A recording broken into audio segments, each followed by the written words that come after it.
El todo en todo. Dice el Kybalión.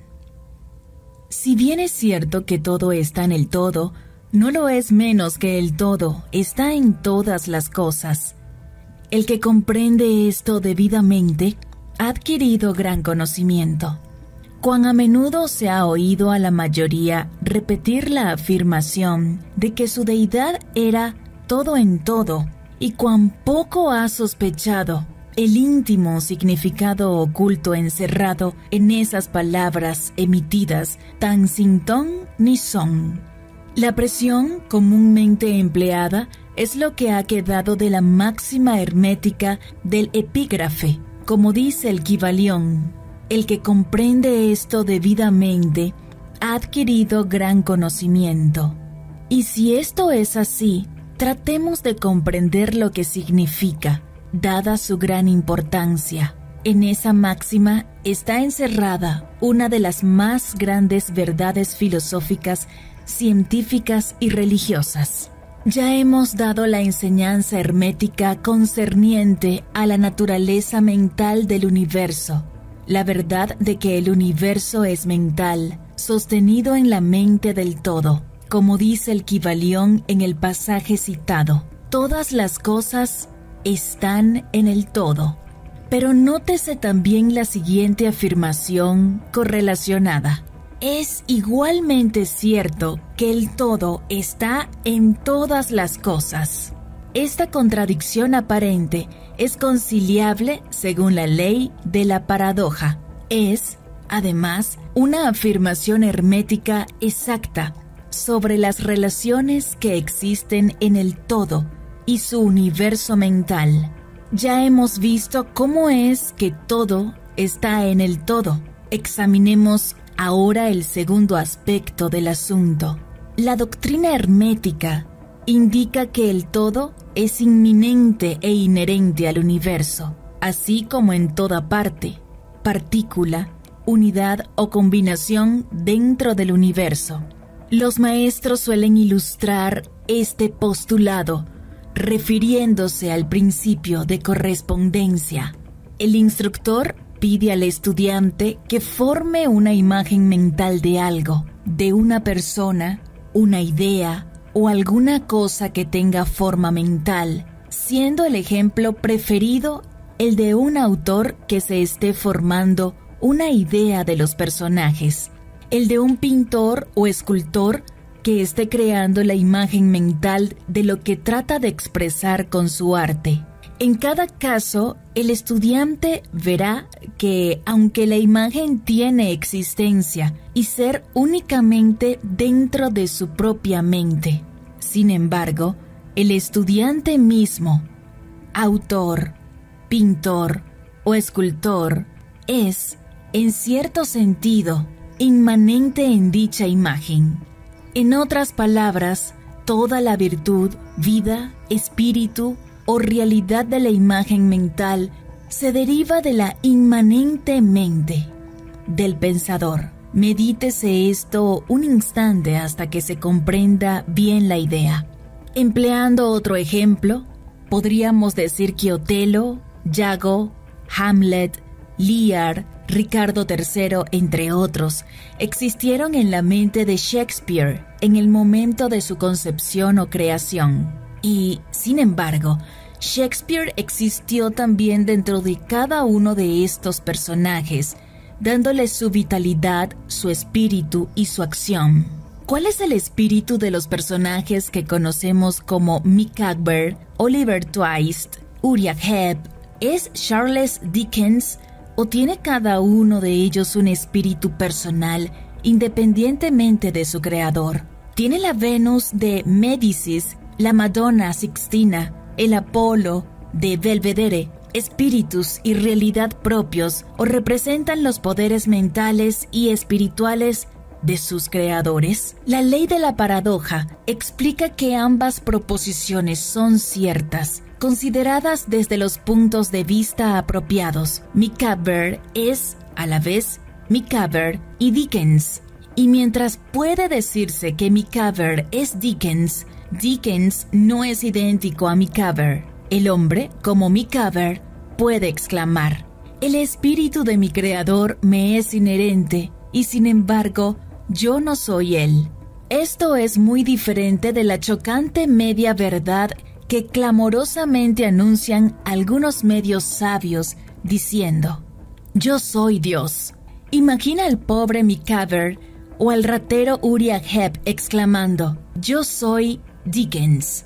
O a cualquier otro personaje de las obras de Shakespeare anunciando: yo soy Shakespeare. El todo está en la lombriz, pero la lombriz está muy lejos de ser el todo. Pero aunque la lombriz exista meramente como una pequeña cosa, creada y teniendo su ser únicamente en la mente del todo, el todo es inmanente a ella, así como en las partículas que la componen. ¿Puede haber algún misterio mayor que el encerrado en esa proposición? Todo está en el todo, y el todo está en todo. El estudiante comprenderá, por supuesto, que las ilustraciones dadas más arriba son necesariamente imperfectas e inadecuadas porque representan la creación de imágenes mentales en mentes finitas, mientras que el universo es la creación de una mente infinita y la diferencia entre los dos polos la separa. Y sin embargo, es solo cuestión de grado. El mismo principio es el que opera. El principio de correspondencia se manifiesta en cada una. Como es arriba, es abajo. Como es abajo, es arriba. Y en proporción a la realización que obtenga el hombre de la existencia del espíritu subyacente, inmanente en su propio ser, se elevará en la escala de su vida. Esto es lo que significa el desarrollo espiritual, el reconocimiento, la realización y la manifestación del espíritu interno. Recuérdese siempre esta definición, la del desenvolvimiento espiritual, porque contiene la verdad de toda verdadera religión. Existen muchos planos del ser, muchos subplanos de vida, muchos grados de existencia en el universo, y todos dependen del adelanto de los seres en la escala, cuyo punto más bajo es la materia más densa, estando el ser más elevado separado del espíritu del todo, solo por una sutilísima división. Y por todas partes, a lo largo de esta escala de la vida, todo está en movimiento. Todos están en el sendero, cuyo fin y meta es el todo. Todo progreso es una vuelta al hogar. Todo se mueve hacia arriba, adelante, a pesar de las aparentes contradicciones. Este es el mensaje del iluminado. La doctrina hermética concerniente al proceso de la creación mental del universo es que, al principio del ciclo creador, el todo, en su aspecto de ser, proyecta su voluntad hacia su aspecto de devenir y el proceso de la creación comienza. Se dice que este proceso se reduce a una disminución gradual de intensidad vibratoria hasta que se alcanza un grado muy bajo de energía vibrante, en cuyo punto se manifiesta la forma más densa posible de materia. Este proceso se llama involución, porque el todo se envuelve en su creación. Y esto tiene su correspondencia en los procesos mentales de un artista, escritor o inventor, quien se envuelve tanto en su creación mental que olvida casi completamente su propia existencia, pues en esos momentos vive en su creación. Si en vez de la palabra envolverse empleáramos la de absorberse, quizá se diera una idea más clara del significado que trata de sugerir. A este estado involucionario de la creación suele también llamársele la emanación de la energía divina, así como el estado evolucionario se denomina absorción. Al polo más extremo del proceso creador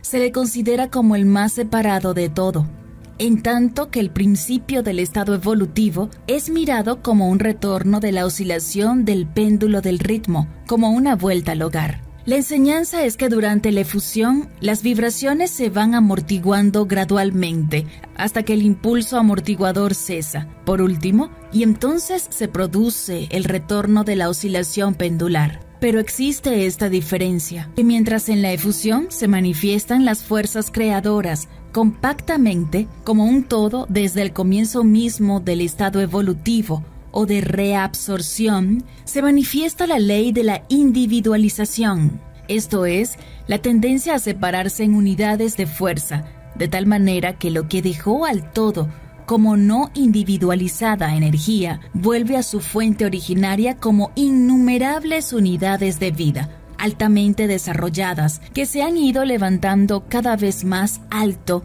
en la escala por medio de la evolución física, mental y espiritual. Los antiguos herméticos empleaban la palabra meditación para describir el proceso de la creación mental del universo en la mente del todo, habiéndose empleado también frecuentemente la palabra contemplación. Pero la idea que parece sugerir es la del empleo de la atención divina. Atención es una palabra derivada de raíz latina que significa alcanzar, llegar, y el acto de atención es realmente un alcance, una extensión de la energía mental. De manera, pues, que comprenderemos perfectamente el concepto si examinamos el verdadero significado de la atención. La doctrina hermética concerniente a la evolución es que el todo, habiendo meditado sobre el principio de la creación y establecido así la base material del cosmos, pensándolo en la existencia gradualmente, va despertándose de su meditación, y al hacerlo produce la manifestación del proceso evolutivo en los planos material, mental y espiritual, sucesivamente en orden. Así empieza el movimiento ascendente, y todos los seres comienzan a dirigirse hacia el espíritu. La materia se va haciendo menos densa, las unidades vienen a ser, las combinaciones se inician, la vida aparece y va manifestándose en formas cada vez más elevadas. Y la mente se va haciendo más evidente, vibrando todo cada vez más intensamente. En una palabra, el proceso entero de la evolución, en todas sus fases, comienza y sigue de acuerdo con las leyes del proceso de absorción. Todo esto ocupa eones y eones de tiempo, estando compuesto cada eón por millones de años, pero, según dice el iluminado, toda la creación, incluyendo la involución y la evolución del universo, no es más que un abrir y cerrar de ojos para el todo. Al final de innúmeros ciclos de eones de tiempo, el todo retira su atención, contemplación o meditación del universo, porque la gran obra ha terminado y todo queda absorbido en el de quien otrora emergiera. Pero el misterio de los misterios es que el espíritu de cada alma no queda aniquilado, sino que se expande infinitamente, sumergiéndose uno en otro, el creador y el creado. Esa es la voz de la iluminación expuesta sobre la meditación y el subsiguiente despertar de ella del todo no es, por supuesto, más que un intento de descripción del proceso infinito mediante un ejemplo finito. Pero, no obstante, como es arriba, es abajo. La diferencia es solo de grado. Y así como el todo se despierta de su meditación sobre el universo, así también el hombre, a su debido tiempo, cesará de manifestarse sobre el plano material y se irá retirando cada vez más en el espíritu interno, que ciertamente es el ego divino. Hay otra cosa más de la que deseamos hablar en esta lección, y esto llega muy cerca del campo metafísico de especulación, aunque nuestro propósito es simplemente el mostrar la futilidad de tal especulación. Aludimos a la pregunta que inevitablemente se presenta ante la mente de todos los pensadores que se han aventurado a buscar la verdad. La pregunta es: ¿por qué creó el todo al universo? Esta pregunta podrá ser formulada en diferentes formas, pero su esencia es siempre la misma. Muchos han luchado los hombres para contestársela, pero aún no se posee respuesta alguna que merezca ese nombre. Algunos se han imaginado que el todo ganaría algo con ello, pero eso es absurdo porque ¿qué es lo que podrá obtener el todo que ya no posea? Otros dicen que el todo desea amar a algo, o que lo había creado para divertirse, o porque está vacío, o para manifestar su poder. Pero todas esas respuestas son pueriles e infantiles y pertenecen a la primera infancia del pensamiento. Algunos han tratado de explicar el misterio presumiendo que el todo se vio compelido a crear, en razón de su naturaleza interna o su instinto creador. Esa idea, si bien representa un adelanto sobre las otras, tiene un punto débil. Si su naturaleza interna o instinto creador lo impulsara a hacer algo, entonces la naturaleza interna o instinto creador sería el absoluto, en vez del todo, y de ahí que la proposición falle por su misma base. Sin embargo, el todo crea y se manifiesta y parece encontrar cierta satisfacción al hacerlo. Y es muy difícil escapar a la conclusión de que, en algún grado infinito, tendría que tener algo que correspondiera a una naturaleza interna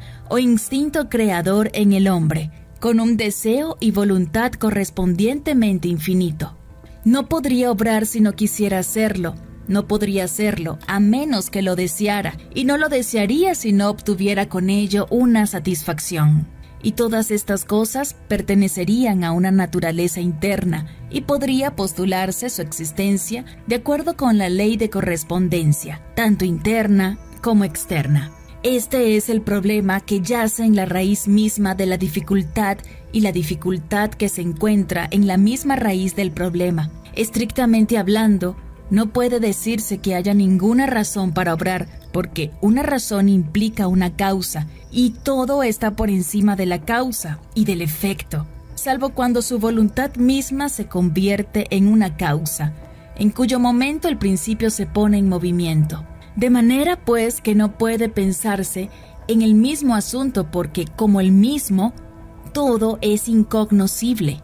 Así como nos vemos obligados a decir simplemente el todo es, así también solo podemos decir que el todo obra porque obra. Y en último término, el todo es la razón en sí misma, y puede decirse en verdad que él es su propia razón, su propia ley, su propio acto. Mejor aún, que el todo, su razón, su acto y su ley son uno, siendo las palabras diferentes nombres de la misma cosa. En opinión de los que esto escriben, la respuesta se halla encerrada en el íntimo ser del todo en su ser secreto. La ley de correspondencia, en nuestra opinión, solo llega al aspecto del todo que denominamos el aspecto de devenir o de estado.